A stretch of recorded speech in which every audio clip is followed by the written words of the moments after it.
ছটায় উঠে বৃষ্টির দিনে সংসারের কাজকর্ম রান্নাবান্না একা হাতে যেভাবে গুছিয়ে করি। রাধে রাধে বন্ধুরা, কেমন আছো তোমরা সবাই? আশা করি ভীষণ ভালো আছো। আমরাও কিন্তু খুব ভালো আছি। আজকে হচ্ছে সোমবার, তোমাদের সাথে নিয়ে আজকের ব্লগটা শুরু করছি। সাথে থাকো, আজকের ব্লগটা তোমাদের খুব ভালো লাগবে। তো সকাল সকাল উঠে প্রথমে এই যে একটু ফ্রেশ হয়ে নিচ্ছি, নিয়ে তারপরে কাজকর্ম শুরু করব। তো এইদিকে ব্রাশ করে নিলাম, মুখটা ধুয়ে নিলাম। তো ভাবলাম কি বেসিনটাও একটু পরিষ্কার করে নিই, তো একবারেই হয়ে যাবে কাজটা, এখানে আর আসতে হবে না এই দিকটা। তো সেই জন্য এই যে হ্যান্ড ওয়াশ দিয়ে সবসময় করে ফেলি, ওখানে একটা পরিষ্কার করা রাখার ঘষা রেখে দিই, আর হ্যান্ড ওয়াশটা দিয়েই আমি বেসিনটা পরিষ্কার করে ফেলি। তো যাই হোক, এদিকে পরিষ্কার হয়ে গেছে, তারপরে চলে আসলাম বিছানাটা গুছিয়ে নিতে। সকালবেলা উঠে কিন্তু আমি বাসি কাপড় পাল্টে তারপরে কিন্তু আমি ব্রাশ করতে গেছি। তো যাই হোক, এইদিকে আমি বিছানাটা এখন গুছিয়ে নিয়েছি। একটু দেরি করে উঠেছিলাম, তারপরে মানে 6টার দিকে উঠেছি। তারপরে হচ্ছে বাবানও উঠতে চায় না, ওকে প্রতিদিন এমন হয়ে গেছে, ডেকে ডেকে উঠাতে হয়। ছেলেটা ঘুম ভাঙতেই চায় না সকালবেলা, কি আর করব। তো সেই কারণে প্রতিদিনই বলতে পারো এখন ডাকাডাকি করে ওকে তুলতে হচ্ছে। তো এই যে উঠে পড়েছে, দাঁড়িয়ে আছে এখানে, ও গেছে ব্রাশ করতে। তো যাই হোক, এইদিকে আমি ঘরগুলো ভালো করে ঝাড় দিয়ে নিচ্ছি। বাবা দিচ্ছিলো, আমি বললাম আমিও করে নিচ্ছি, তুমি আর কত করে দেবে। তো সেই কারণে হচ্ছে ভাবলাম নিজেই একটু একটু করে ফেলি। তো সেই কারণেই হচ্ছে আমি এখন ঘরগুলো ঝাড় দিয়ে দিচ্ছি। দুটো ঘর তো হয়ে এলো প্রায়।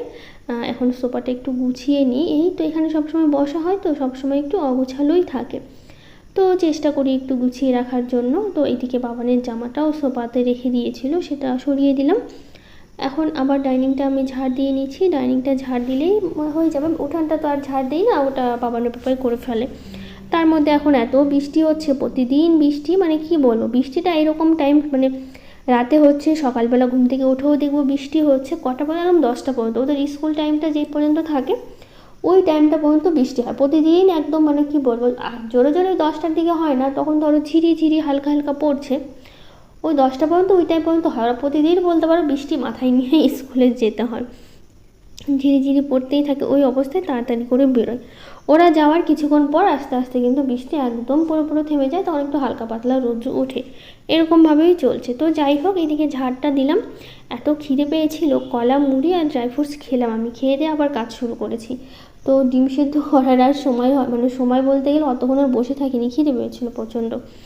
তো যাই হোক, ডিম সেদ্ধটা বসিয়ে রেখে তারপরে আমি ওটাই খেয়ে দিয়ে তারপরে হচ্ছে ভাবলাম ডিমটা পরে খাবো। তো আবার চলে আসলাম এই যে জামা কাপড় গোছাতে। এগুলো কালকে কাচা হয়েছিল, কালকে বেশ মানে বৃষ্টিও হয়েছিল, আবার রোদটাও দিয়েছিল বেশ মোটামুটি ভালোই। তো অনেক তো জামা কাপড় জড়ো হয়েছিল, ওগুলো না কাচলে হচ্ছিল না, তো সেই কারণেই কেচে দেওয়া হয়েছে। তো সেগুলো ভাবলাম একটু গুছিয়ে তুলে রাখি। কালকেই গোছাইনি, কারণ এই একটা শুকিয়েছিল, একটা শুকায়নি, তো সেই কারণে রেখে দিয়েছিলাম। ভাবলাম একবারেই গুছিয়ে নেব। তো ঘরে দুই একটা মেলে দিয়েছিলাম, তো রাত্রেবেলা হাওয়াতে শুকিয়ে গেছিলো ফ্যানের হাওয়াতে। তো সেই কারণে এখন এই যে এখন ভাবলাম গুছিয়ে নিই, তাহলে জামা কাপড়গুলো বিছানায় ফেলে রাখলে ভালোও লাগে না। এগুলো গুছিয়ে নিয়ে তারপরে হচ্ছে আমি রান্নাটা গিয়ে বসাবো। রান্নাটা করতে খুব একটা সময় লাগবে না, তো তাড়াতাড়ি হয়ে যাবে। তো এইদিকে আগে গুছিয়ে নিই তারপরে। তো এখানে জামা কাপড় আছে, বিছানার চাদরও আছে। বিছানার চাদর বাবানের পা উল্টো করে ভাঁজ করে রেখেছে, তো সেটা আমাকে আবার সোজা করে ভাঁজ করতে হবে। ওই কালকে আনার সময় ছাদ থেকে তুলে জামা কাপড়গুলো উল্টো করে ভাঁজ করে নিয়ে এসেই রেখে দিয়েছে ছাদ থেকে। তো এখানে জামা কাপড় বাবানের আছে, স্কুলের ড্রেসগুলোও আছে। সাদা ড্রেসটা তুলে রাখবো, যেহেতু সাদা ড্রেসটা লাগবে না আজকে কালকে লাগবে। কালকে তো মঙ্গলবার, কালকে লাগবে। সাদা ড্রেস পরে শুধুমাত্র মঙ্গলবারে যেতে হয়। আর হচ্ছে ব্লু কালারের যে আছে, যেটা প্রতিদিন তো ওটা পরে যেতে হয়, ওটা আপনি রেখে দেবো বিছানার উপরে, যেহেতু স্কুল যাওয়ার সময় তো পরে যাবে। ওটা আর তুলে রাখবো না, বাকিগুলো সব তুলে রাখবো। তো এইদিকে আমার মোটামুটি গোছানো হয়ে গেল, শুধু এই বেড কভারগুলো আছে আর হচ্ছে বালিশের কভারগুলো আছে। এগুলো ভাঁজ করে নিই, আর বেড কভারটা একটু ভাঁজ করে নিতে হবে, উল্টো করে আছে তো ভালো লাগছে না, ভাবলাম একটু সোজা করে ভাঁজ করে তারপরে হচ্ছে তুলে রাখি। তো এই দিকটা সব হয়ে গেল। আর এই সকালও কাজ করছি, তবু গরম লাগছে, আমি আমার ফ্যানটা চালিয়েও নিয়েছি। আর ঘরের জানলাগুলো সকালবেলা করে খুলে দিয়ে, মোটামুটি খোলাই থাকে, নাহলে ঘরগুলো না গরম হয়ে যায়। বৃষ্টির জন্য অতটা গরম নেই, তারপরেও হচ্ছে তবু ঘরগুলো গরম হয়ে যায় জানলা একদম বন্ধ করে রাখলে। তো সেই কারণে হচ্ছে সবগুলোই মোটামুটি প্রতিটা ঘরেরই খুলে দেওয়া হয়। বিকেল হলে আবার একটু বন্ধ করে দিই, নইলে পর্দাগুলো টেনে দিই, নইলে প্রচুর মশা ঢুকে যায় ঘরের মধ্যে।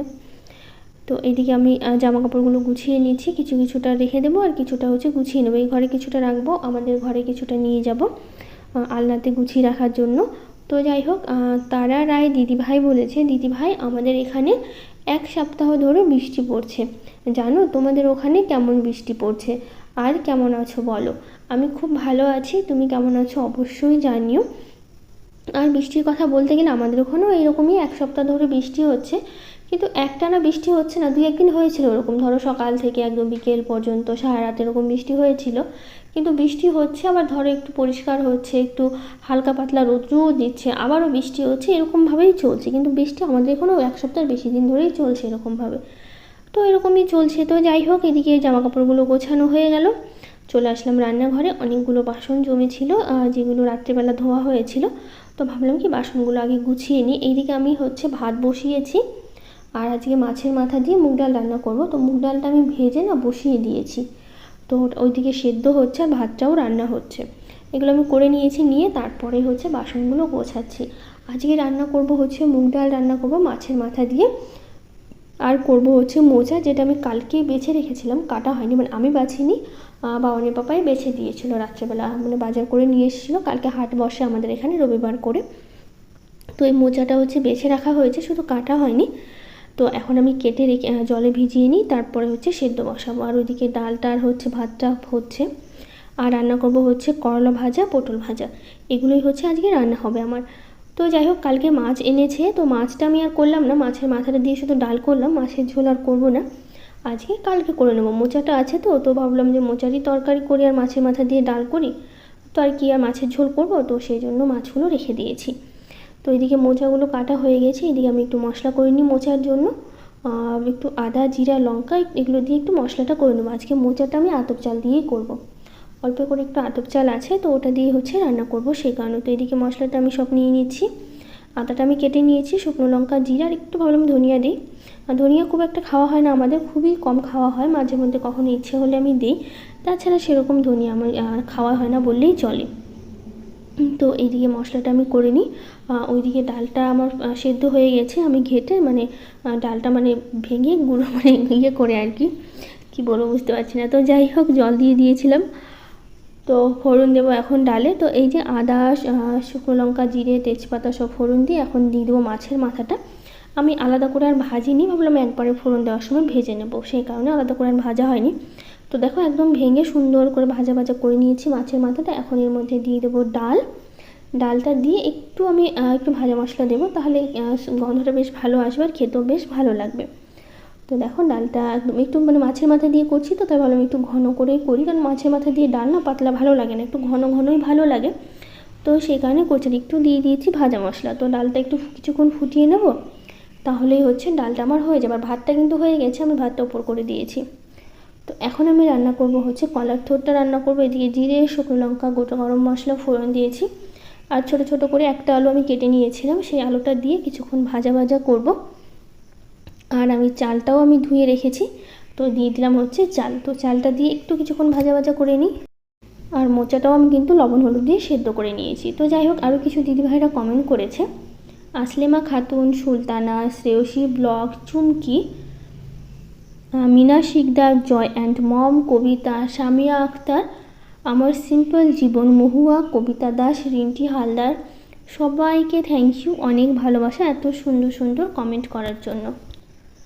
এখন মশলাটা দিয়ে আমি কষিয়ে নেব মোচার সাথে, সব কিছুক্ষণ কষিয়ে নিয়ে তারপরে বাটিতে করে আমি চাল দিয়েছি, তো ওটা হাফ বাটি চাল দিয়েছিলাম, তো ভাবলাম 1 বাটি জল দিয়ে দিই, তাহলে মাপটা একদম ঠিক হবে, যেহেতু মোচাটা এমনিতে সেদ্ধ আর আলুটাও অনেকটা সেদ্ধ হয়ে গেছে এতক্ষণ, আর বাকিটাও হয়ে যাবে। তো দেখো, মোচাটা একদম সুন্দর হয়ে গেছে, চালটাও কিন্তু একদমই গলেনি, ঝরঝরে আছে। এখন দিয়ে দিলাম একটু ঘি, হালকা একটু চিনিও আমি দিয়েছি। তো যাই হোক, হালকা বলতে খুবই কম, 2-1 দানা দিয়েছি। তো এদিকে আমার মোচাটা হয়ে গেছে, এখন আমি নামিয়ে নিচ্ছি। এখন শুধুমাত্র বাকি করলা ভাজা, পটল ভাজা, একটু ওভেনটা পরিষ্কার করে নেব, করে নিয়ে তারপর ভাজাভাজিটা করে নেব। প্রথমে ভাজা কিছু করতে চাইছিলাম না, তারপর ওভেনটা পরিষ্কার করে ফেলেছি, কি মনে করে আবার করলাম, ভাবলাম শুধু মোচা দিয়ে খাওয়া হবে না, আর বাবানও হচ্ছে আবার হচ্ছে খেতে চাইবে না, তো একটু পটল ভাজা করি। তো আমার আবার করলা ভাজা খেতে ভীষণ ভালো লাগে, তো ভাবলাম তাহলে কয়েকটা আবার করলাও ভাজা করে নিই, তো সেই জন্য আবার করলা ভাজাও হচ্ছে করব। তো এইদিকে দেখো, একটু চাউমিন করছি, এটা আমি বাবানের টিফিনে দেবো। একদম মশলা সব কিছু দিয়ে একবারই করে নিয়েছি। তো যাই হোক, এটা টিফিনে দেবো, একটু ঠান্ডা করতে দিয়ে তারপর টিফিনে দিয়ে দেবো। তো বাবানের টিফিনে দিলাম হচ্ছে আমি চাউমিন। তো তারপরে রান্নাঘরটা পরিষ্কার করে ফেলছিলাম, আমি ভাবলাম যে আর কিছু করব না।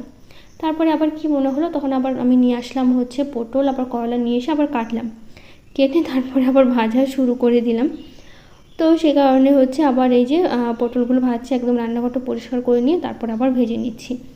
তো কড়াইটা খুব একটা পরিষ্কার করে নিই, এমনি হালকা পরিষ্কার করে নিয়ে তারপরে ভাজাভাজিটা করে নিচ্ছি আমি। তো পটলগুলো ঢেকে দিই, তো ওইদিকে সেদ্ধ হবে আর ভাজাও হবে। তো পটলগুলো ভাজতে বসিয়ে আমি আবার করলাটা কেটে নিয়েছিলাম, তো ওইদিকে করলা কাটা হয়ে গেছে, লবণ হলুদ দিয়ে মাখিয়ে নিয়েছি। তো দেখো পটলগুলো আমার একদম ভাজা হয়ে গেছে, এখন আমি পটলগুলো হচ্ছে তুলে নেব। পটল ভাজা খেতে সত্যি বলতে আমার খুব একটা ভালো লাগে না, আমার হচ্ছে পটল বাটাটা খেতে বেশি ভালো লাগে, কিন্তু করলা ভাজা খেতে ভালো লাগে। একদম মুচমুচে করে ভেজেছিলাম, লাল লাল করে, ওরকম করে করলা ভাজা খেতেই ভালো লাগে। তো যাই হোক, এইদিকে আমার রান্নাবাড়ি হয়ে যাওয়ার পর খাওয়া দাওয়া করলাম। তো ওরাও স্কুলে চলে গেল, যাওয়ার পর তারপরে হচ্ছে আমি আরেকবার করে ডাইনিংটা আর আমার ঘরটা ঝাড় দিয়েছি, যেহেতু ওইটা বেশি ব্যবহার করা হয়, ঝাড় দিয়ে তারপর আমি করে নিয়েছি স্নান। তো দেখো এই সময়টা এখন আর বৃষ্টি পড়ছে না, ওরা যখন স্কুলে গেল তখন কিন্তু বৃষ্টিটা হচ্ছে হালকা হালকা পড়ছিল। তো অবশ্য জামাকাপড় একটাও শুকায়নি, কারণ আজকে আবার রোদ ওঠেনি, বৃষ্টি পড়েনি ঠিকই, কিন্তু আজকে আবার রোদ দেয়নি, কালকে বেশ ভালো রোদ দিয়েছিল, তো সেই কারণে জামাকাপড়গুলো ভেজাই ছিল।